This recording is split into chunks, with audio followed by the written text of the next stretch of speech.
Bienvenidos, buen viernes para todos. Esto es Minuto 1, como todas las noches aquí en la pantalla de C5N. La realidad, el programa de Gustavo Silvestre que seguimos haciendo junto a Mariano Hamilton hasta que vuelva su anfitrión de todas las noches, pero que les agradecemos mucho que sigan acompañándonos y con gran repercusión, sobre todo cuando se abren debates como el que vamos a presentar hoy. Usted ayer, mientras ocurría Minuto 1, se enteró de algo de lo cual los portales argentinos, la mayoría de los medios argentinos, diría, prefirieron hacer oídos sordos durante al menos un rato, hasta que bajara la espuma.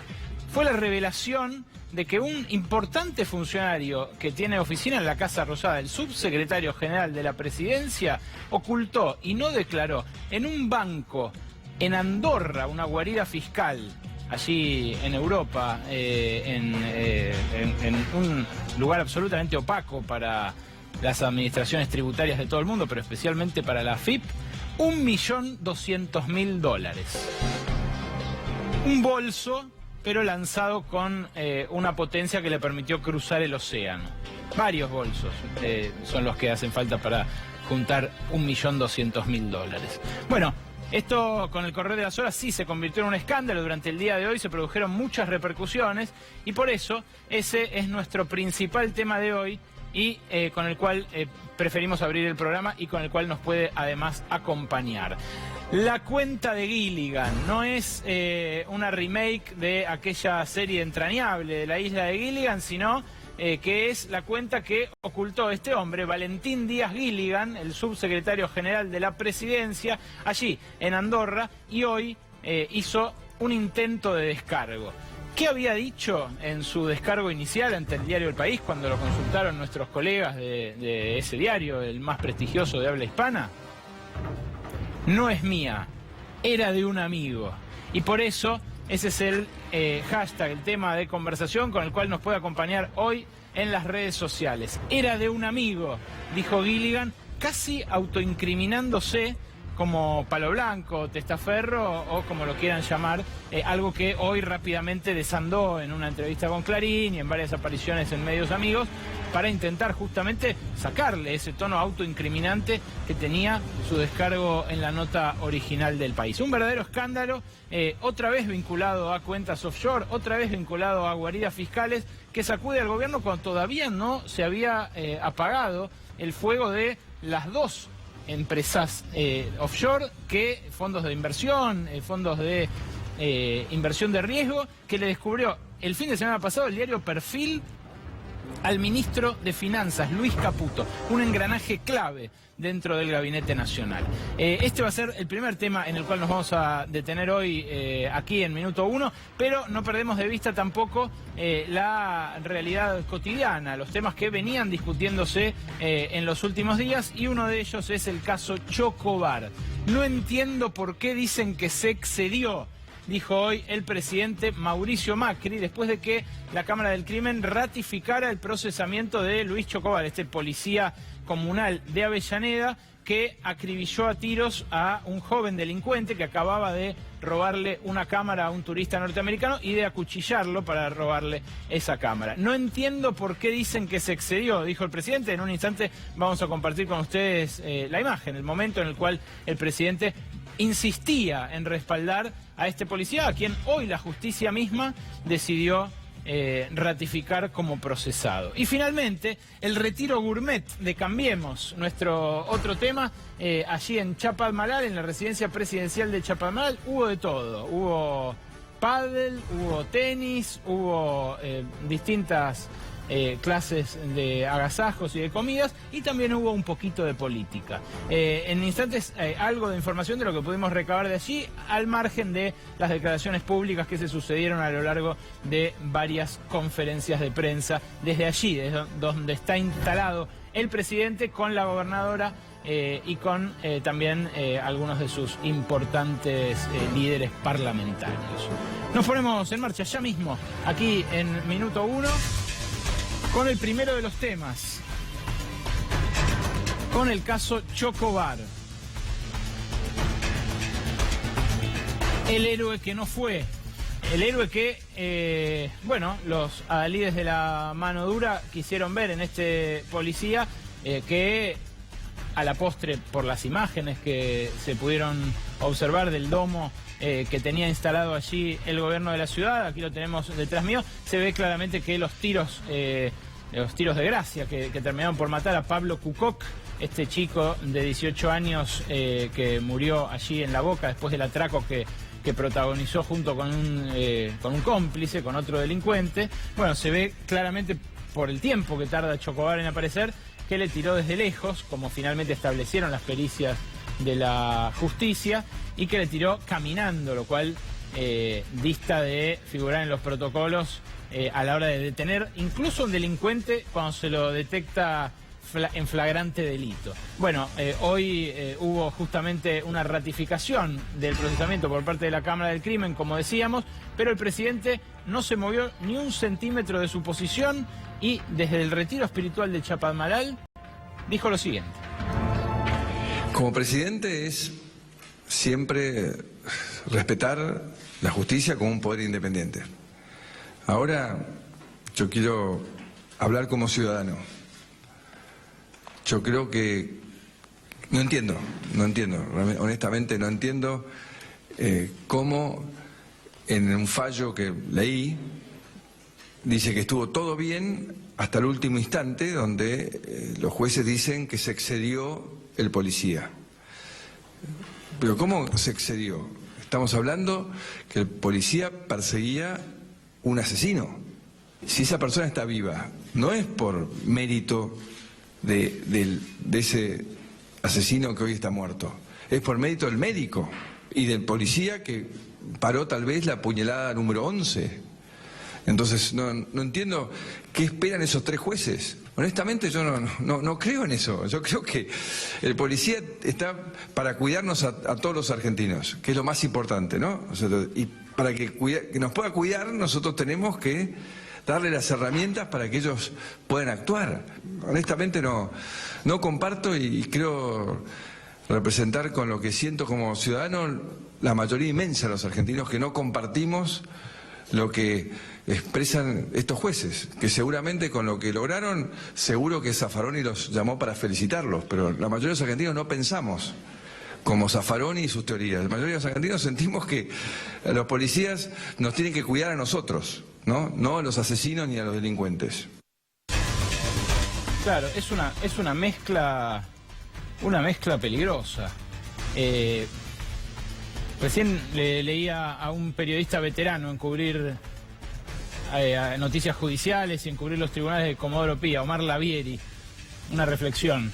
Si bebió, no conduzca, y si es presidente, no opine de casos judiciales. Lo dice la Constitución, artículo 109. El presidente de ninguna manera puede opinar sobre procesos judiciales que están en marcha.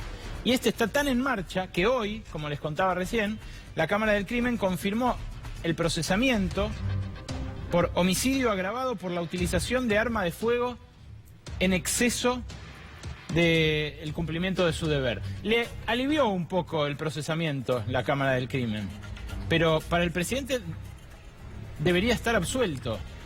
Chocobar, no debería investigarse nada de si actuó bien al matar por la espalda en una especie de juicio sumarísimo con pena de muerte, que aquí no está vigente en la Argentina, a este joven delincuente a quien nadie defiende, aclaremos por enésima vez, pero que tenía derecho a un juicio justo, como lo tuvieron los genocidas, como lo tuvieron todos los delincuentes que estaban en todas las prisiones, y como no lo tienen las víctimas del gatillo fácil.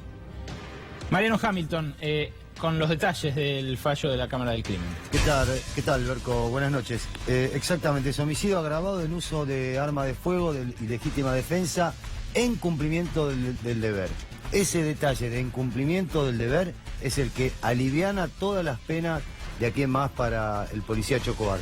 ¿Por qué es esto? Porque además le quitaron el embargo, porque además la pena es muy baja de 2 o 3 años, o sea que podríamos decir, contrariamente a lo que dice el presidente, que es un fallo garantista, pero es garantista para el asesino Chocobar, porque tenemos que decirlo con todas las letras. Chocobar asesinó a una persona por la espalda que se estaba escapando, que era un delincuente probablemente, que había apuñalado a una persona, efectivamente, pero eso no le daba ningún tipo de derecho a excederse de la manera que lo hizo y pegarle 2 tiros por la espalda. Insisto, como bien vos decías antes, Alejandro, la pena de muerte no existe en la Argentina y lo que había que hacer era detenerlo, agarrarlo de las narices y llevarlo a una comisaría para que luego lo juzgara la justicia. Esto es lo que corresponde en la Argentina, salvo que el presidente quiera cambiar las leyes a partir de todas las barbaridades que dijo hoy. Una de ellas, que se había evitado la puñalada número 11. ¿Qué puñalada número 11? Si este chico estaba corriendo desesperadamente para escapar de un policía que le estaba disparando tiros por la espalda. Además, en términos de la eficiencia del accionar policial, el muchacho ya había soltado el botín porque se lo habían sacado 2 transeúntes y ya estaba desarmado. Se lo habían sacado también en la faca que tenía, con la cual había intentado apuñalar al turista. Lo del policía no fue ni siquiera en medio de la agresión de Pablo Cucoc, del delincuente muerto, al turista que era víctima en primera instancia del robo. Pero el presidente parece seguir a pies juntillas la nueva doctrina jurídica Patricia Bullrich Luro Pueyrredón. ¿Qué dijo la ministra de Seguridad? Lo compartimos también. En consecuencia, nosotros vamos a seguir manteniendo nuestra idea de que si un policía defiende a los ciudadanos, había evidentes riesgos en esa situación, una persona acuchillada a punto de la muerte, nosotros vamos a seguir pensando que el policía hizo lo que tenía que hacer. Nos parece que ir a un detalle tan específico como se planteó en el fallo, de que hasta un determinado momento estuvo bien y luego se excedió, nos parece no estar en ese momento en esa situación. En ese momento, en esa situación, ese policía evitó que otras personas sean acuchilladas, que otras personas sean heridas, y terminó con el peligro que había llevado a una persona que estuvo a punto de ser asesinada de 10 puñaladas. Esa es nuestra posición, la vamos a sostener. Y bueno, será la próxima instancia donde se resolverá esto. Pero nosotros vamos a cuidar a la gente y a todos los policías que trabajen para cuidar a la gente. Un detalle para Bullrich, el deceso de Pablo Cucoc. Un detalle que la justicia está tratando de establecer si no es un delito también, al igual que el robo que había perpetrado antes y que las puñaladas que le había clavado al turista. Si ustedes están interesados en el nuevo escándalo offshore que sacude al gobierno, esta revelación que hizo ayer el diario El País y que aquí en Minuto 1 durante nuestro horario ayer publicamos inmediatamente, apenas la publicó el diario El País de España en su versión web, quédese, porque en otros lados lo que están haciendo es un intento de defensa realmente vergonzante de un funcionario que ya se incriminó solo al hablar con el diario El País. Casi que es un desconocido, pero el señor que vieron recién al lado de Patricia Bullrich es Fernando de Andrés. Fernando de Andrés es el secretario general de la presidencia. Hoy estuvo dando una conferencia de prensa. Es el jefe directo, el superior directo de este hombre, de Valentín Díaz Gilligan. El hombre que hoy tenemos como protagonista en nuestro programa. ¿Se acuerdan del sombrero piluso que usaba el bueno de Gilligan en la isla de Gilligan? Está bien, es un poco tosco el montaje, es lo que hacemos. Es simplemente para ponerle un poco de humor a una situación que, bueno, en realidad debiera ya estar en manos de la justicia. Este hombre, Valentín Díaz Gilligan, viene acompañando como funcionario al presidente Mauricio Macri desde sus épocas de jefe de gobierno porteño. Fue allí director encargado de turismo y fue antes también asesor de otras carteras. ¿Qué es lo que publicó concretamente el diario El País? Vamos a verlo. $1.200.000 es lo que le encontraron en una cuenta en la banca privada de Andorra, un banco que luego debió cerrar justamente porque era el destino al cual les gustaba enviar su dinero negro a un montón de corruptos de todo el mundo, narcotraficantes, políticos coimeros, fugadores de divisas, evasores fiscales. Bueno, por lo general lo que suele ocurrir con las empresas offshore es eso, lo que ocurre con todo el mundo offshore. Es un intento de esconderle algo a alguien. Ese alguien, por lo general, son las autoridades fiscales de cada país.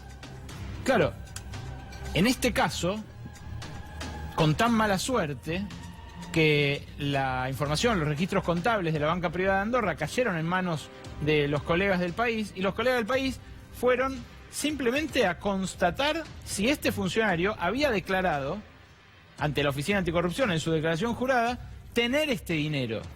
Ni siquiera profundizaron en su origen. Se preguntaban si había declarado tener este dinero. ¿Y saben qué se encontraron? Que no lo había declarado.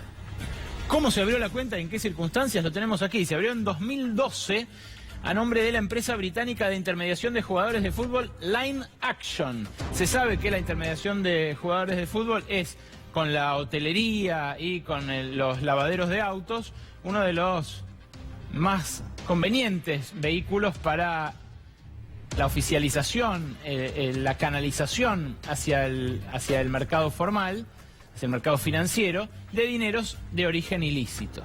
Bueno, la intermediación de jugadores de fútbol, claro, ¿cuánto vale un jugador de fútbol? Y es muy lábil, es muy amplio el rango que puede haber del valor de un jugador de fútbol, y a veces ocurre que un equipo de la Argentina le vende a Uruguay un jugador por $1 millón y ese equipo, muchas veces ignoto de Uruguay, lo vende después a Europa por $40 millones. Adivinen dónde quedan los $39 millones restantes. No me deja mentir Mariano Hamilton, que conoce mucho de ese mercado, ¿verdad? No, no te dejo mentir. Te aporto que Gilligan además es vocal en River. Esto no sé si lo sabías. ¿Lo sabías, Berco? ¿Qué es? Que es vocal en River en este momento. Ajá, también en ese momento. Entonces, lo que él dice, bueno, supongo que lo ibas a desarrollar vos más adelante, pero lo que él dice es que la cuenta de un amigo, como bien decía nuestro Jaya, porque es la cuenta de Paco Casal, que casualmente en aquel momento, cuando abrieron la cuenta en Andorra, tenía problemas con el fisco uruguayo y por eso no podía figurar. Entonces él le fue a hacer una gauchada. Un amigo que tenía $1.200.000, que no sabía dónde ponerlo, le digo, no te hagas problema, yo me hago cargo y te lo llevo a Andorra y soy el dueño de tu empresa. ¿Quién no le llegó a Andorra $1.200.000? Yo una vez por semana lo hago. Por eso. Una vez por semana lo hago. Seamos buenos. ¿Qué publicó el diario El País? Perdón, la placa anterior que no la terminamos de mostrar. Lo que publicó el diario El País es que además de haber tenido esa cuenta abierta desde 2012, Valentín Díaz Gilligan figuraba como representante de Line Action y en ese momento era asesor del gobierno porteño. Es otra de las cosas que Gilligan niega ahora, pero que la documentación del País prueba de modo palmario. Ahora sí, lo que sigue publicando El País. El 100% de esta compañía, ignota también por supuesto, Line Action, pertenecía a la mercantil panameña Mashville North Incorporated. Todos los caminos conducen a Panamá. Y la cuenta funcionó además hasta 2014 y se nutría de transferencias de Uruguay de clubes de fútbol. Esto lo publica el diario El País, pero además aporta el documento que a continuación les vamos a mostrar. Insisto, quédese porque es una historia breve e interesante y realmente otros medios se están metiendo en laberintos inescrutables para salvarle las papas a este funcionario del gobierno nacional. Este es el documento que tiene el banco, el documento que terminó en manos del País, que presentó el banco privado de Andorra, la banca privada de Andorra, para abrir la cuenta a nombre de esta compañía. Fíjense, está en catalán, que es el idioma oficial de Andorra. Dice que Line Action Limited es una sociedad que abre la cuenta, perdonen, pero no, el catalán no es mi fuerte, que abre la cuenta en 2012 y que la representan Valentín Díaz Gilligan. Y fíjense esto, detengámonos acá porque es importante esto para lo que vamos a ver después.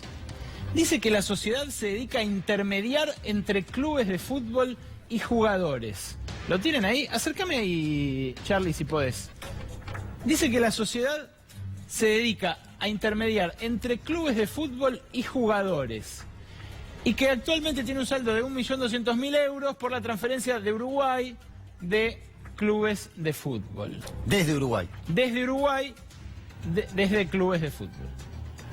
Bueno, insiste abajo en que la sociedad se dedica a intermediar entre clubes de fútbol y jugadores. No quiero ser repetitivo, pero guarden ese dato en la memoria. La sociedad, la INACTION, se dedica a intermediar entre clubes de fútbol y jugadores. Ahora, escuchen lo que hoy, en una de sus apariciones accidentadas, entrecortadas en los medios, intentó explicar Valentín Díaz Gilligan. Lo decía. Hicimos una asesoría para traer a la Argentina el canal Gol TV, que es una señal que está en casi todos los países de América, propiedad de Enzo Francescoli, de Nelson Gutiérrez y de Francisco Casal. En ese contexto me solicitan asumir como directivo y como asesor de una empresa radicada en Gran Bretaña, con absolutamente todo en regla en Gran Bretaña, no es una empresa offshore. Esa empresa abre cuenta en el Banco de Andorra. Hay diversas transferencias que tienen que ver con la actividad de ellos y especialmente de Francisco, que hace más de 30 años es representante de jugadores. Cuando a mí me nombran director de turismo en la ciudad de Buenos Aires en diciembre de 2013, le solicito que me salir del puesto de director, porque ya me parecía que había cumplido una etapa. Yo no cobré dividendos, no cobré sueldo, no cobré honorarios.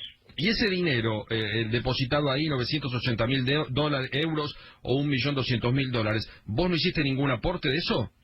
No, absolutamente ningún aporte. La plata pertenece a Francisco Casal, que es producto de su trabajo de intermediación y es el que se queda con la sociedad y que figuran los papeles actualmente en la sociedad. Este fue un caso donde generamos un proyecto, lo quisimos llevar adelante, finalmente no lo pudimos concretar, nadie ganó un peso y bueno, son cosas que a veces pasan en la actividad privada. Lo que no tiene es relación alguna con mi actividad pública actual.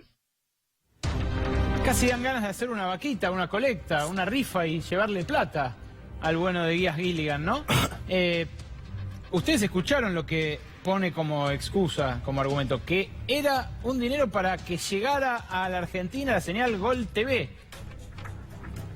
Pero al Banco Privado de Andorra no le dijeron eso. No le dijeron que era una productora de televisión, que era un canal, que era una señal, que era, no sé, un nuevo sistema de televisación. Le dijeron que era una intermediadora de jugadores de fútbol entre clubes. Que es, de hecho, a lo que se dedica Francisco Casal junto con Enzo Francescoli. No tanto a Gol TV, que es una actividad un poco más pública y un poco menos oscura, menos traslúcida. Se dedica a las dos cosas, pero esta empresa la hizo para una de las dos cosas, para la intermediación de jugadores de fútbol. Y Díaz Gilligan dice que no, dice que era para traer Gol TV a la Argentina.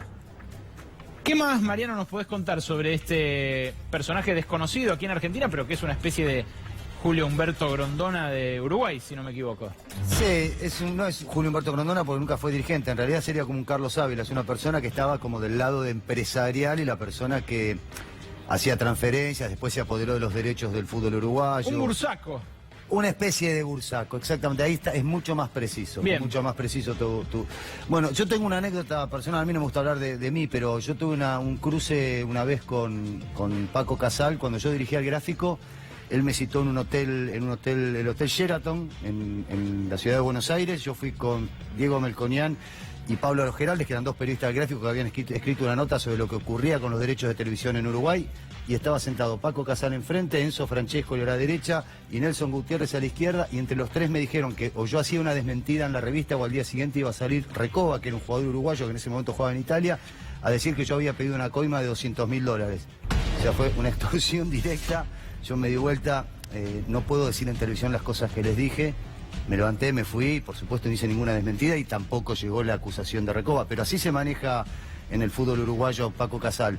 O sea, la extorsión y este tipo de situaciones son las que ocurren habitualmente. Bueno, este es el amigo del alma de Valentín Díaz Gilligan. Es el amigo que le pidió, por favor, que porque tenía un problemita impositivo en Uruguay, le llevaron un palito 200 a Andorra. Han desenterrado un hombre que, en la medida en la que se conozca más sobre su actividad, probablemente le genere dolores de cabeza al gobierno. Claro, esa bisagra entre el fútbol y la política, que tan bien le hizo a Macri en su carrera, que lo depositó en el sillón de Rivadavia, es una bisagra muy engrasada por millones y millones de dólares. ¿Qué más dijo Gilligan? O más bien, ¿qué le dijo al diario El País a modo de descargo? Lo que nos convoca hoy a discutir en las redes sociales era de un amigo.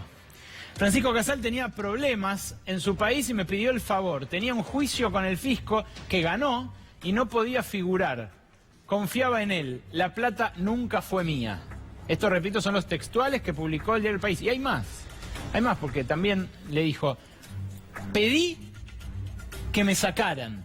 No me parecía bien continuar. Yo ocupaba un cargo político, tenía una exposición pública, no quería estar en una sociedad donde no tenía ningún control. No había incompatibilidad, no era ilegal, pero era una actividad que, además, no me generaba ningún ingreso. Es rara cada palabra de esta declaración, de este descargo. Cada palabra es raro, porque si le hubiera generado un ingreso, entonces sí se habría quedado. Si se hubiera dedicado a otra cosa, entonces sí habría sido compatible con su actividad como director de turismo. En cualquiera de esos casos, cabía no declarar ante la Oficina Anticorrupción la posesión de $1.200.000 en una cuenta, en una guarida fiscal. Andorra, porque no lo aclaré y no tienen por qué saberlo, figura entre los 10 países que el Grupo de Acción Financiera Internacional, el GAFI, considera justamente más opacos para las administraciones tributarias del mundo. Es como fue Suiza en su momento, como fue Uruguay durante mucho tiempo aquí en América Latina, como lo es Panamá, como lo es Holanda para algunas cosas. Uno de los distritos que las grandes empresas y los grandes magnates del mundo eligen para su dinero para ocultarlo de los fiscos de sus países. Insisto, desempolvar el nombre de Francisco Paco Casal. Ahora en un ratito le vamos a poner la foto para que ustedes lo conozcan a Paco Casal, que como bien contó recién Mariano, es socio histórico en Uruguay de Enzo Francescoli. No le quiero arruinar un ídolo, hacer caer un ídolo a ningún televidente de River, pero Francescoli, además de los goles que hizo con la 9 del equipo de Núñez, tiene una frondosa carrera como empresario después de eso, y no siempre un empresario de esos que invierten y que crecen a partir de su talento y de su innovación. Pero esta vez, Laura Alonso, la jefa de la Oficina Anticorrupción, fue muy veloz. Dijo: lo vamos a investigar. La actuación de la Oficina Anticorrupción, según este comunicado que publicó hoy, viernes 16 de febrero, este organismo público, es la siguiente: los funcionarios deben declarar el patrimonio que poseen al momento de asumir el cargo y sus antecedentes laborales de los últimos 3 años. Esto es lo que aclara la Oficina Anticorrupción. Y luego dice que le va a solicitar información a la Unidad de Información Financiera. Yo ahí destaco, la Unidad de Información Financiera está completamente colonizada por el sistema financiero privado multinacional que actúa en la Argentina. O sea, es un organismo, además de ser un organismo que cambió de autoridades, no es un organismo de carrera, técnico o de contralor. Es también una oficina política como la Oficina Anticorrupción, que investiga hasta ahí, un poquito, pero le van a pedir información. También va a requerir, dijo Alonso, al gobierno de la Ciudad de Buenos Aires que informe si en ese ámbito el funcionario estaba obligado a presentar las declaraciones juradas y que si las debió presentar le envíe copias de las mismas. Y también le van a solicitar información a la banca privada de Andorra. Suerte ahí porque, como contamos hace un ratito, la banca privada de Andorra cerró en medio de múltiples escándalos de corrupción. El presidente Mauricio Macri también habló del caso y defendió a sus funcionarios, si bien dijo va a tener que dar explicaciones. Lo escuchamos. Vamos a encarar como corresponde todo el suministro de información, como lo he hecho yo cuando me tocó a mí, ¿no? Entonces espero que los funcionarios en los cuales yo confío demuestren que todas estas acusaciones no tienen sustento. Y también va a ser muy importante el informe que haga la Oficina Anticorrupción, que automáticamente, con absoluta libertad, actúa en cada caso, como tiene que ser, ¿no? Porque la verdad es que estamos acá como servidores públicos y eso nos obliga y nos compromete a dar explicaciones cada vez que sea necesario. Y espero que en la Argentina esto cada vez sea más normal y habitual, ¿no? Que todos demos explicaciones y que nadie se enoje frente a una denuncia. Y claramente, en la medida que las explicaciones siempre fluyan como corresponde, calculo que cuando sean casos de denuncias falsas, esas también van a ir desapareciendo, porque van a ver que hay una forma de encarar, resolver con seriedad, con honestidad, cada tipo de imputación que se reciba. Bueno, habrá que esperar cómo evoluciona. Da la sensación de que el gobierno decidió ganar estas horas, ponerlo a Gilligan a defenderse o a intentar defenderse, y luego, si es infructuosa la defensa, como lo está haciendo hasta ahora, o si sigue así tropezando con sus propias palabras, bueno, seguramente lo correrán, porque es mucho más el costo de sostener a un funcionario así que el de mantenerlo y hacerse cargo de las críticas. No es el ministro de Finanzas, no es Luis Caputo, no le sirve de tanto al presidente. Claro que también depende hasta dónde llegue la ramificación hacia arriba, ¿no? ¿Quién sabe?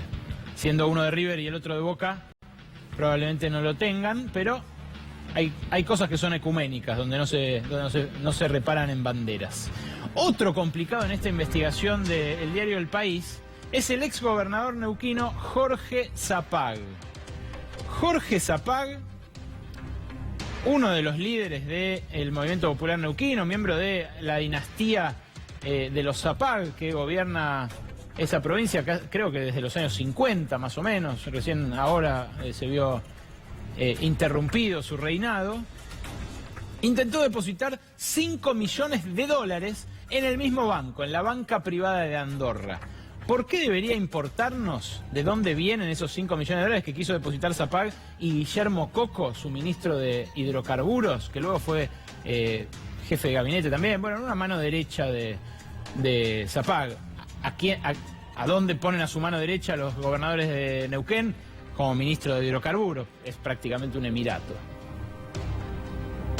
Bueno, ellos dos intentaron depositar 5 millones de dólares allí, en la banca privada de Andorra. Y lo intentaron hacer por esos mismos años, por 2010. Esto es lo que publicó el diario El País. Lo que publicó es que además la banca privada de Andorra le dijo que no, por sospechar que era plata de una coima. Imagínate, ¿no? Claro. Para que te rechace la banca de Andorra. Claro. Es como que en un bar, en una whiskería, le digan, no, señor, usted ha bebido demasiado. Bueno, algo así. Bueno, lo que nosotros tenemos para agregarles hoy es de dónde puede haber salido este dinero, esta millonada. Apenas asumió Zapag, y esto me ha tocado investigarlo a mí para el libro Vaca Muerta, donde consta todo esto y donde está la historia y la actualidad de ese mega reservorio de petróleo no convencional, que es como la joya, la última joya de la abuela argentina. Bueno, apenas asumió Zapag, lo que pudimos averiguar para ese libro con Alejandro Rebocio es que, como no tenía plata, en 2008, intenta hacerse de plata lo más rápido posible Zapag. Entonces, ¿qué hace? Tenía concesiones petroleras que iban a vencer en 2017. Repito, 2008, recién asumido. Agarra y dice, todas estas concesiones petroleras para las petroleras se las voy a extender de 2017 a 2027. O a 2025. Según cuando vencieran se las extendía 10 años más. A cambio de que me den plata ahora. ¿Se acuerdan? Algo parecido hizo de la Rúa con Loma La Lata, cuando extendió también la concesión a nombre de Repsol. Bueno, en esa pasada de gorra, Zapag juntó 450 millones de dólares. Se llamó Extra Canon, ese dinero que pagaron las petroleras. Claro, si uno mira 450 millones de dólares y mira que quisieron depositar 5 en la banca privada de Andorra, cierra la sospecha que tenían los banqueros de Andorra, que esto era un Diego de ese extra canon que pagaron las empresas al fisco neuquino. Es lo que deberá establecer la justicia ahora que Zapag está complicadísimo por este dinero que le apareció allí. Y quiero una primera aproximación de nuestros invitados de hoy sobre este asunto, antes de ir a los detalles del retiro gourmet del presidente con su mesa chica. Hoy nos acompaña Edgardo De Petri, que es actualmente concejal en Lanús, pero viene de cumplir su mandato como diputado nacional por el kirchnerismo. Nos acompaña también Carlos Raimundi, secretario general del partido Solidaridad e Igualdad. Y nos acompaña también Heriberto Deive, analista político y también dirigente del justicialismo. De Petri, ¿usted lee esto y qué reflexión inicial le dispara? Bueno, lo primero es, todo el gobierno está realmente escondiendo recursos que pueden ser de actos de corrupción, que pueden ser de lavado de dinero. Y realmente no es solamente ahora Gilligan, el jefe de Gilligan, de Andrei, también apareció hace poco con cuentas offshore. El mismo Macri, Aranguren, Caputo. Me parece que es una lógica de este gobierno tener funcionarios, ¿no?, que tienen cuentas en el exterior con este discurso de la honestidad, ¿no?, pero que terminan teniendo cuentas con recursos que son de dudosa legitimidad, digamos, ¿no? Y por otra parte, aparte de permanentemente plantear esto, que aparecen escándalos internacionales, porque todo el país de España, hablan los grandes medios, pero a nivel local también nos muestra, ¿no?, cómo está tapado por los grandes medios de comunicación, que hace que sean realmente apenas conocidas estos verdaderos actos de corrupción que tiene este gobierno, y que nos convoca a que vengan a invertir cuando ellos tienen cuentas en el exterior dolarizadas, insisto, para mí en clara violación a la ley de ética pública y fuertemente sospechado que son recursos vinculados a la corrupción pública, fundamentalmente. Usted, como casi patagónico por adopción, los debe conocer a los Zapag también, ¿no? Conozco los Zapag, por supuesto. Zapag, el Movimiento Popular Neuquino, gana siempre las elecciones, ha tenido un protagonismo. Bueno, a mí también aparece ahora en este escenario. Por supuesto que están en la misma situación que los demás funcionarios, que tienen cuentas en paraísos fiscales o que tienen depósitos fuera del país, lo tiene que explicar. Y creo que es una condena también política y social muy fuerte a todos los que aparecen en estos informes, que tendrán que explicarlo, pero de hecho ya tener cuenta en paraísos fiscales realmente ya define el tipo de funcionario, el tipo de dirigente político del que estamos hablando, ¿no? No tiene nada que ver con los intereses del pueblo ni los intereses populares. Raimundi. Bueno, podría reafirmar todo lo que dijo Edgardo. Añado lo siguiente: ¿por quiénes estamos gobernados, no? Nosotros estamos gobernados por una élite financiera de grandes empresarios. Edgardo recién planteó una lista que podría seguir, que están muy familiarizados con la fuga de capitales, que están muy familiarizados con esa idea de las rutas de dinero que se van del país. Eso no lo puede hacer cualquiera. Eso lo hace quien pertenece a un submundo de altísimos ingresos. Ahora, el problema es cuando esas personas que históricamente, por fugar capitales, han desfinanciado al Estado, porque en definitiva esa fuga, esos depósitos en paraísos fiscales se hacen para no pagar impuestos en el país. Entonces, fíjate la paradoja de personas que asumen la responsabilidad de gobernar lo público y pertenecen a una élite que históricamente se ha burlado de lo público, ha desfinanciado lo público. Hoy nosotros tenemos que a la gente nos aplican tarifas con aumentos de 800%, de 1000%, y se discuten paritarias en los gremios estatales de 9 puntos, de 10 puntos, de 12 puntos, de 15 puntos. Es decir, ellos aumentan así y a los salarios este pedacito bajo la excusa de que traen inflación. Ahora, ¿por qué está desfinanciado el Estado? Porque ellos lo vaciaron, violando, evadiendo impuestos durante toda su vida. Ahora, última reflexión. Sí. ¿Cómo cambiaría el clima del país si los grandes medios hegemónicos pusieran como titular la ruta del dinero M? Muchísima gente le caería la ficha y se empezaría a dar cuenta dónde está realmente el vaciamiento de este país. Heriberto David también tiene lo suyo para decir.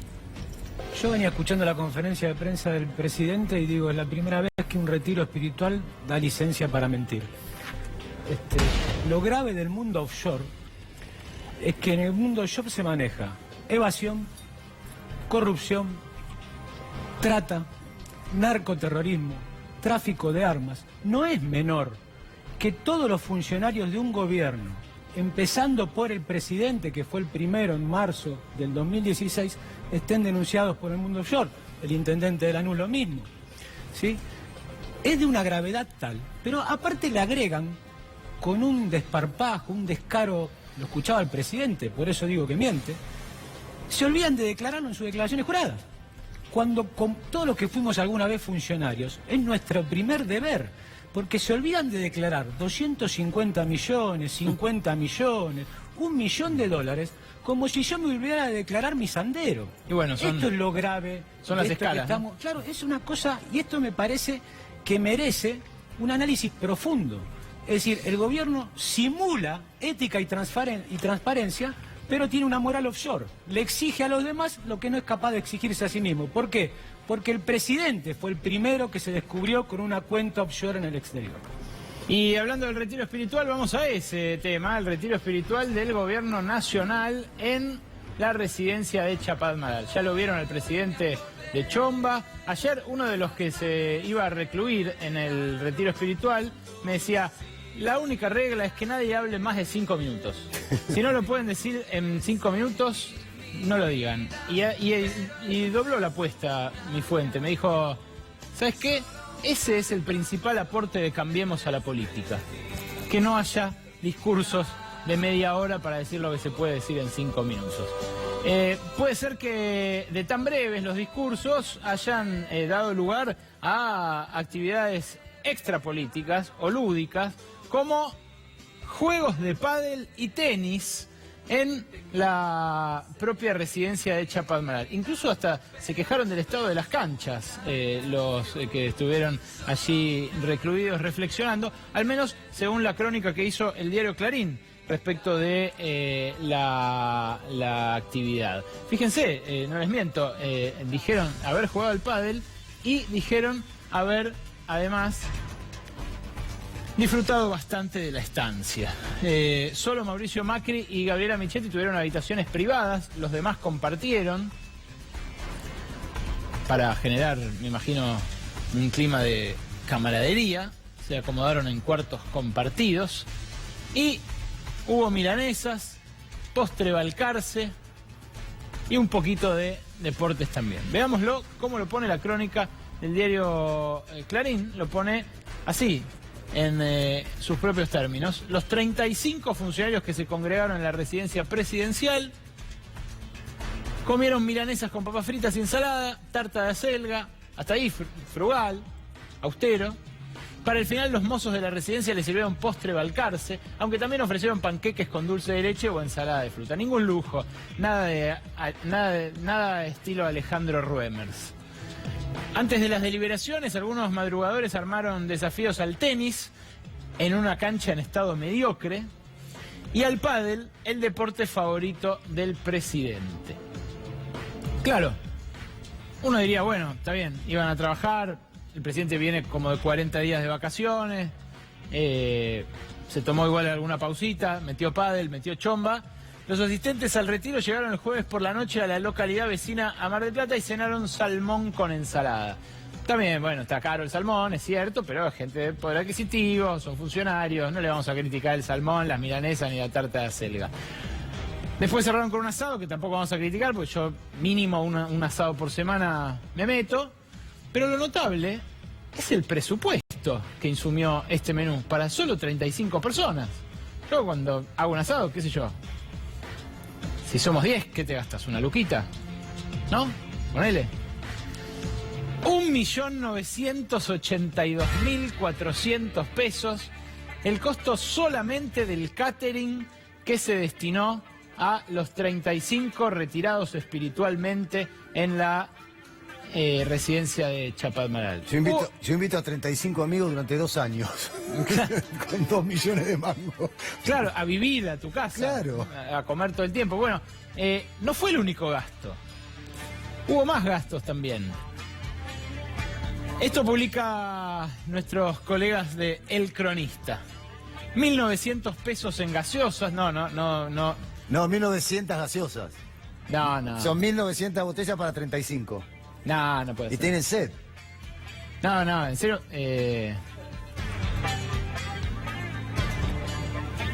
¿Estás seguro, Charlie? Nos están diciendo que está el número del expediente, pues estamos ahí como chequeando. 1.900 botellas. El cronista cita al expediente. Yo, bueno, prefería pensar que eran 1.900 pesos en gaseosas. No, son 1.900 gaseosas. 4.000 aguas. Artículos de limpieza y tocador, como por ejemplo 400 champús. Para 35 personas un fin de semana. A razón de 10 champús por persona. Bueno, claro, mucho partido de pádel, baño, partido de pádel, baño, charla política, baño. ¿Cuántos baños tenés que meter para usar 10 champús en 2 días? Bueno, 400 champús para los 35 retirados. Secarropas y prensa planchadora por 121.035 pesos. Esto seguramente no se usó, a juzgar por el estado de la chomba del presidente. Secarropas y prensa planchadora son los gastos que destaca hoy nuestros colegas de El Cronista Comercial. ¿Chequeaste Berto, que fueran 1.900 gaseosas? Sí, Bertco, ya siempre quise decir esto. Me lo acaban de decir acá por línea privada. Sí. El expediente es 33 44 30 503. Me lo acaba de decir Charlie por línea privada. Por cucaracha se dice, por cucaracha. Todo chequeada la información de aquí de Minuto 1. Y bueno, se habló de muchas cosas. Allí no va a haber relanzamiento del gobierno. No va a haber cambio, no va a quedar como superministro nadie. No hay, la verdad, gran colofón de esta reunión, de este ágape, de esta bacanal de asado y Pero no hay salmón. superministro, eso no. Si eso se había hablado, no, eso chequeaste que no fuera así, no va a haber superministro de Economía. No va a haber superministro de Economía, no va a Pero haber... todo el día agitando con eso estuvieron. Bueno, no. Se habló de los temas más acuciantes y así lo presentaba Fernando de Andrés, el jefe de Gilligan, hoy en conferencia de prensa. La idea del retiro tiene más que ver con poder estar juntos casi 48 horas y trabajar sobre una de las premisas más claras y más que el presidente le da más importancia, que es el trabajo en equipo. En ese esquema se van generando charlas disparadoras de todos los temas.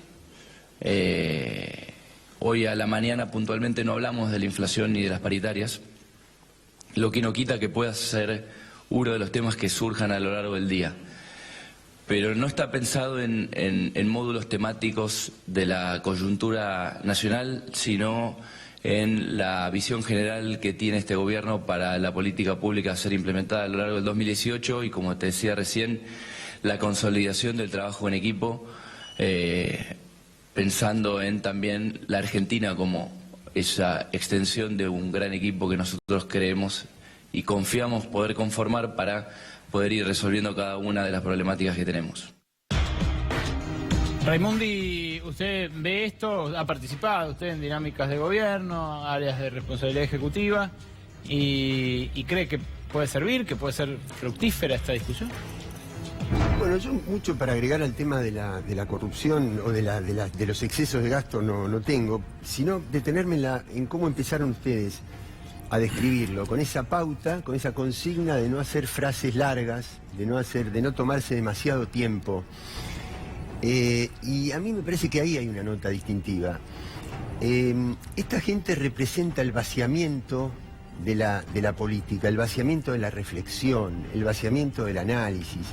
es reducir la acción de gobierno a frases de sobrecitos de azúcar.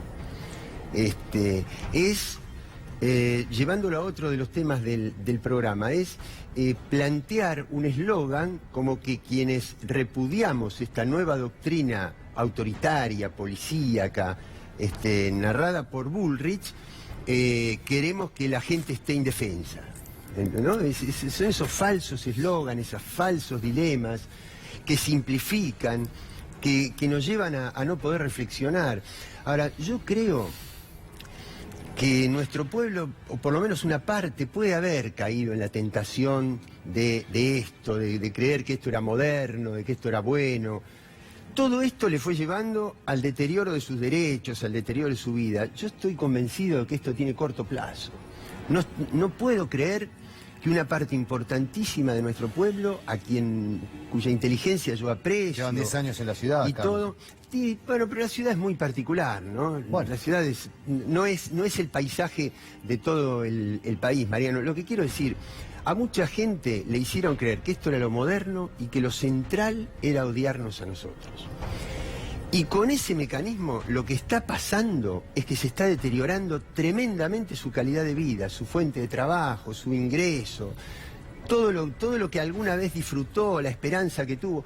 Entonces creo que esto tiene un camino corto, que va a llegar un momento de un punto de inflexión, porque en definitiva, y termino, este es un modelo que es ya los diarios internacionales, los diarios financieros, los organismos financieros le están diciendo al gobierno que es insustentable macroeconómicamente. Pero no es subestimar Entonces, un poco a la gente, decir que le hicieron creer. No, bueno, puede haber motivos, pero, Berco, una cosa es discutir. Yo creo que vos le podés discutir a un gobierno. Primero, no hay ningún gobierno perfecto, no hay ningún ser humano perfecto. Así que se pueden discutir cosas. Ahora, una cosa es discutir que a mí me hubiera gustado que determinado impuesto no se le cobrara a la gente que cobraba determinado salario, que se le cobrara a los que tenían más ganancia. Es un tema de discusión, pero ahora no estamos discutiendo.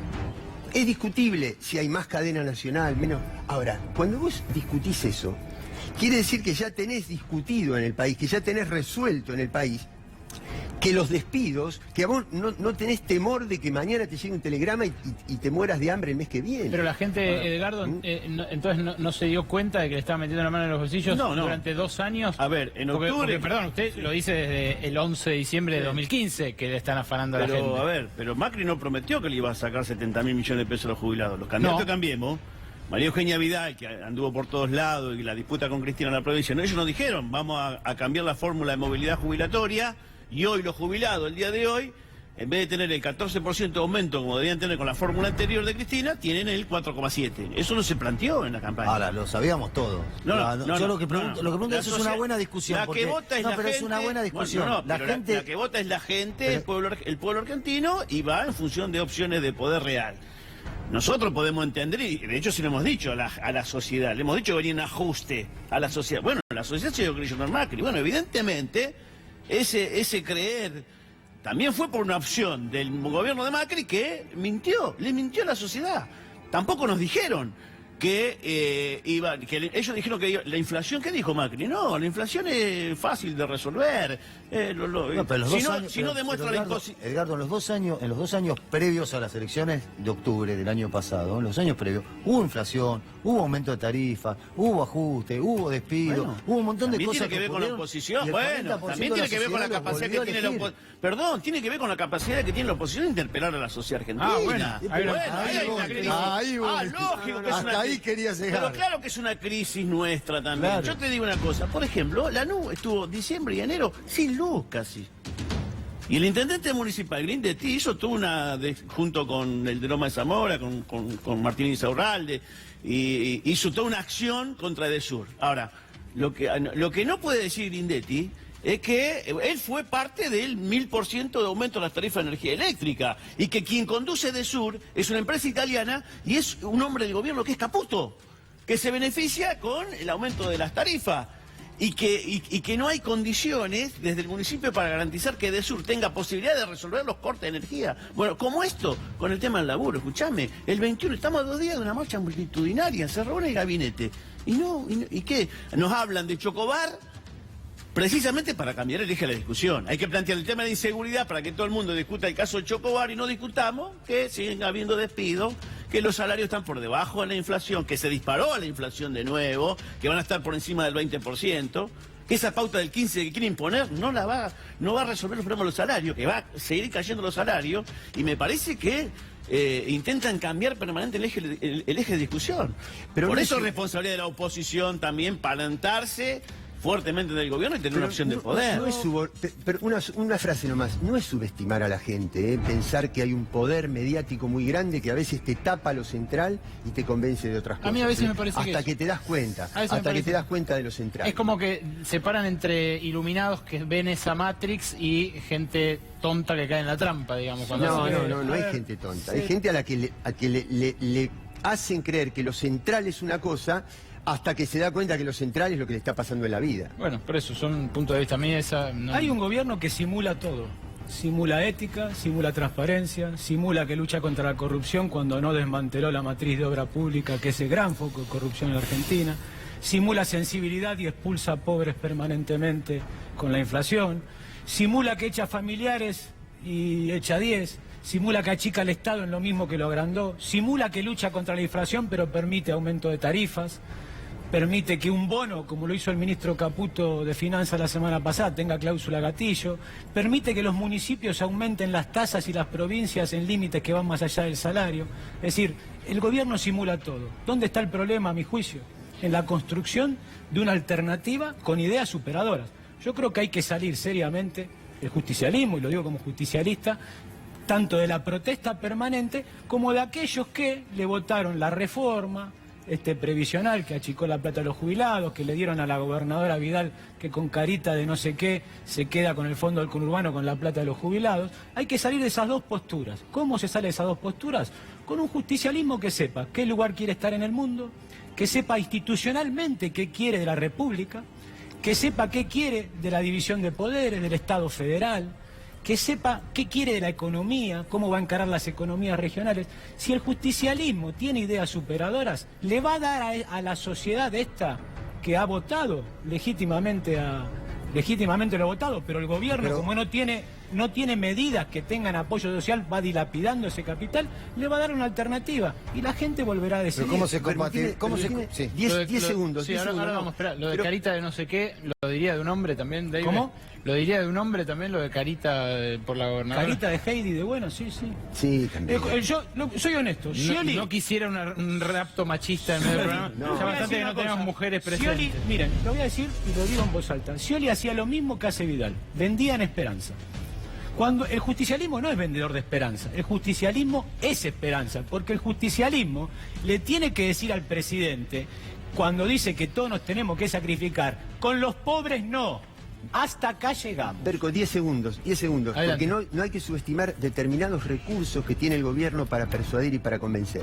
Ejemplo, la propaganda del tipo que tiene una fábrica de hielo o de la mujer que tiene una fábrica de pastas, que te está haciendo creer que si el tipo se queda sin luz, en lugar de ser culpa de las empresas que se llevaron toda la plata del país, que aumentaron 1000% la tarifa, la culpa es tuya porque no pones el aire acondicionado. ¿Te das cuenta que hay recursos subliminales o que cuanto más viajás, más ahorrás? Carlos, pero hay ya muchos recursos. Carlos, pero eso ya está.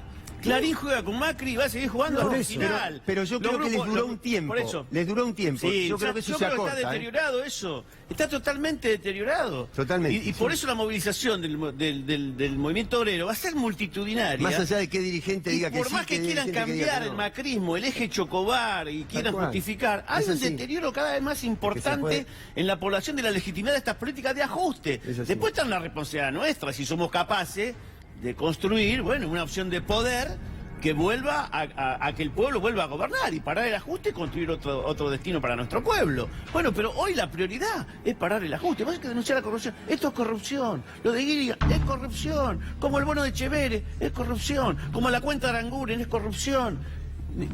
Y hay que ponerlo claro. Y hay que oponerse a este modelo y confrontarlo en la calle y construyendo el marco electoral. Se me quedan 5 minutos, tenemos que hacer una breve pausa, pero vamos a discutir después de esta pausa, menos 2 minutos, la marcha de la CGT y las últimas declaraciones del fuego cruzado dentro del sindicalismo.